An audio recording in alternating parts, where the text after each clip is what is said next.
Look at this, man. I'm actually just going to take a moment, right? I'm going to stand here and take this in. But it's me brother, but it's me step. But unfortunately, you have to make the decisions, right? It's data and logic, zero emotion. And that is honestly a huge... I speak to some people, right? And I'm like, what's your profit margin? What's your net? What's your gross? You know, what's your protection split? And they don't know. And that's fine, it's learnable, but you can't make the right decisions without the data. Whether it's recruiting somebody, whether it's a bigger office, whether it's a smaller office, whether it's starting the new lead gen strategy, killing the lead gen strategy, going with a new introducer, killing the introducer, using tech, using upsells, cross-sells, different, whatever. You've got to let the numbers guide you, right?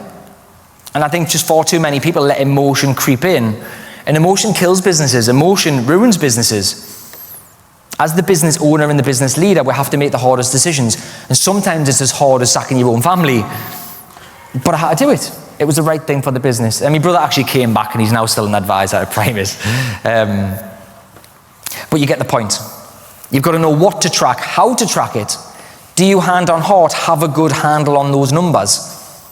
Could you go into your CRM or to Xero, QuickBooks, Sage, whatever you use, and just download, you know your P&Ls, you know your margins? Because a lot of people don't, but like that is really the starting point of the next decision that you think you want to make. Emotion, right? A great example of this is where you feel good on a particular day. Maybe you've made a load of sales, maybe you've been in the gym and you just feel good or whatever. On those days you feel good, what do? You're like, oh yeah, I'll do this and I'll recruit this person, I'll do this, You feel good, right? But that's, you are acting on emotion there.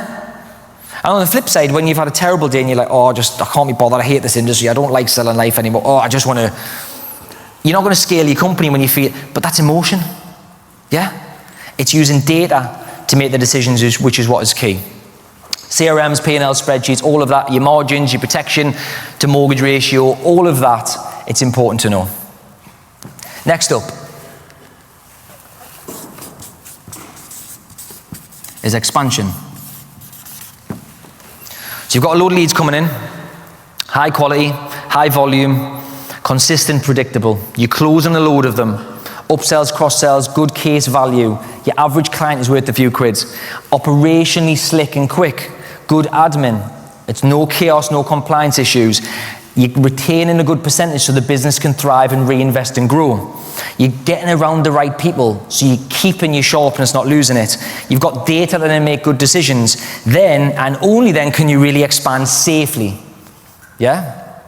And again, this is just from learning all the stuff that I've learned over the years and the mistakes that I've made. Expanding, that's when you start to recruit. You can only go so far by yourself. We all know this one. You can go much further with a good team of people around you. Do you know where to recruit, how to interview, how to onboard, how to attract good people? Loads of people say to me, how did I grow Mortgage Genie so quick? How did I grow Bespoke so quick? How did I grow the team at MetLife so quick? It's recruitment.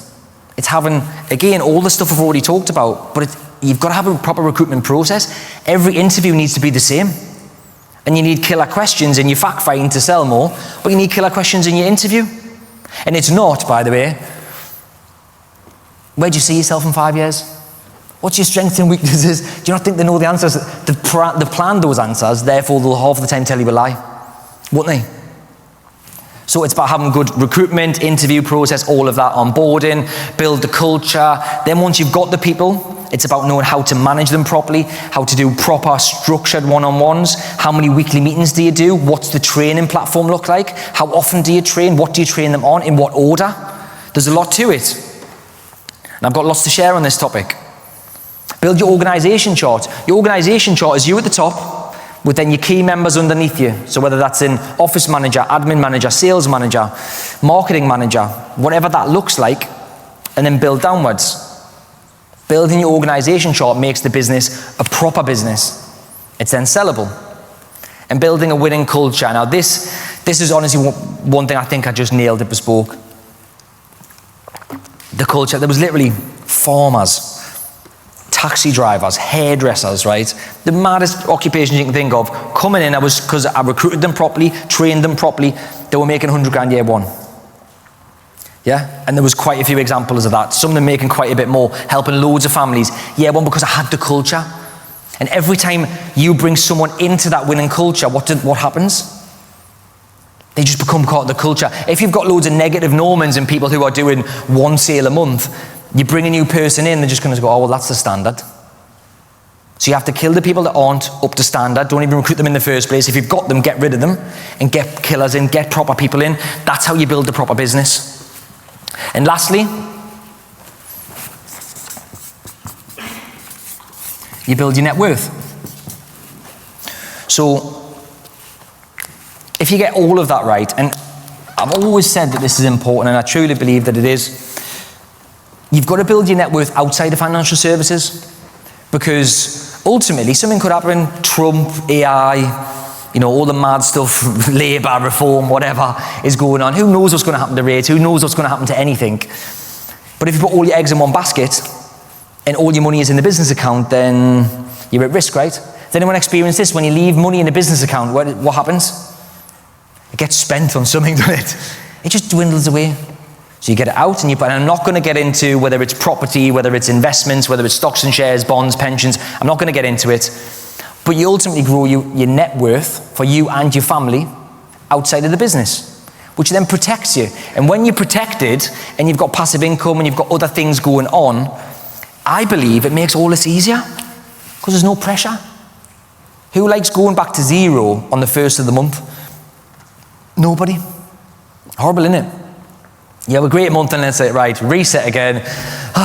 Get the flywheel going again. When you've got income from elsewhere, it takes that pressure away. Therefore, you can make better decisions. You're better in your training. Everything just becomes better because the pressure is off.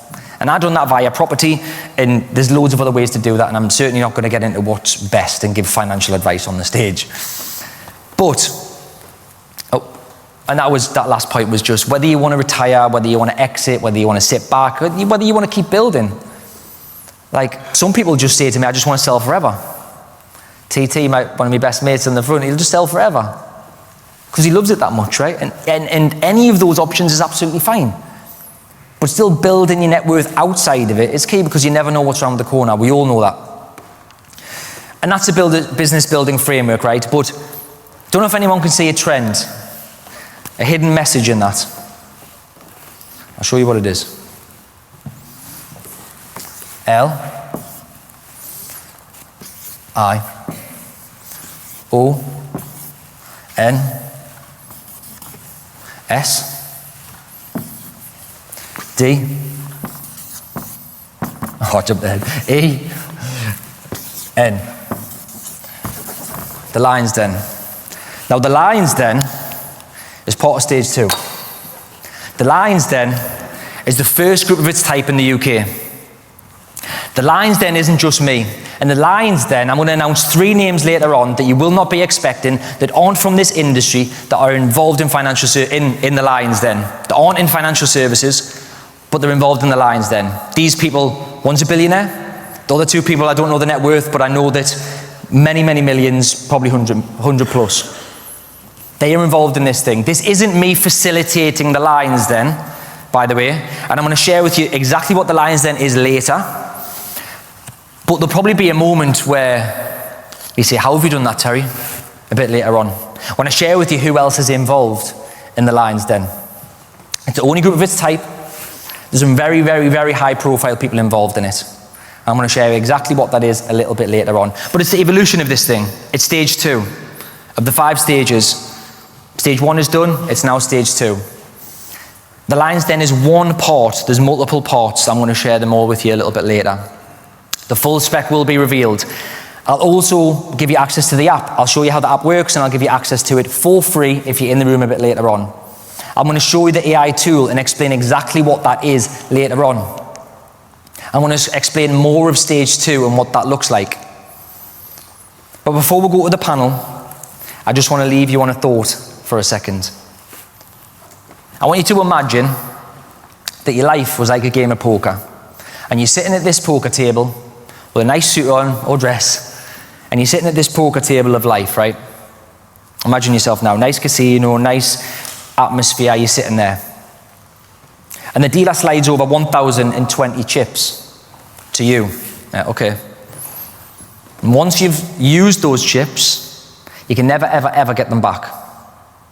Okay? Those 1,020 chips represent months in your life. Because if you live from birth to 85 years of age, that's 1,020 months. Okay? I don't know how old people are in the room, but if you're 25, you've got 720 left. If you're 35, you've got 600. If you're 45, you've got 480. If you're 55, you've got 360. If you're 65, you've got 240 left. If you're older than that, you've got even less left. And once you pass that chip, you pass that chip along that table, the dealer's taking it, it's gone. No matter what you do, you're passing it along. You can't not pass it along. You have to pass it along. And when that pile's starting to dwindle, there's nothing you can do about it, right? Not a thing. It's not whether you pass it along the table or not, because you have to. But what matters is how you play the chip. It's how you play that chip that matters. Because you can have an exciting game of poker, or you can have a terrible one. You can have a one full of excitement where you win and you use your chips in a good way, full of energy, excitement, and whatever your success looks like, whether that's financial, materialistic, relationships, whatever, you've got to pass the chip. You've just got to pass the chip, so it's up to you how you play it, right?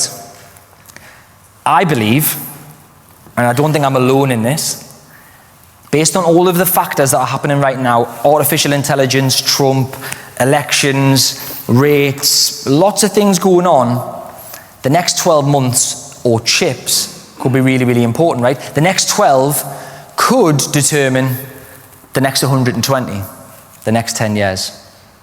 I want you to leave you on that thought, just to think about when the panel are up, when the other speakers are up today. How many chips have you got and how are you going to use them? Thank you for this morning. Appreciate your time.